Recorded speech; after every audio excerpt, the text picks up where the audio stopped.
நல்லவன் ஏமாளி அல்ல. இவை இரண்டிற்குமான வித்தியாசத்தை உணர்ந்து நாம் பழக வேண்டும். ஒருவன் மிகவும் நல்லவனாக இருக்கிறான் என்பதற்காக அவன் அனைத்திலும் ஏமாந்து விடுகிறான் என்று இந்த உலகம் தவறாக புரிந்து கொள்ளுகிறது.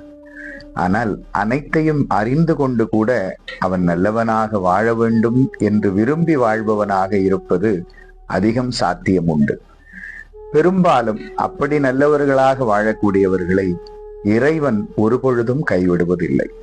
உலகத்தின் பார்வையில் வேண்டுமானால் அவர்கள் எதையோ ஏமாந்தவர்களாக தெரிந்தாலும் அனைத்தையும் பார்த்து கொண்டிருக்கின்ற இறைவனுடைய பார்வையில் அவர்களுக்கு எப்போதும் ஒரு தனி இடம் உண்டு.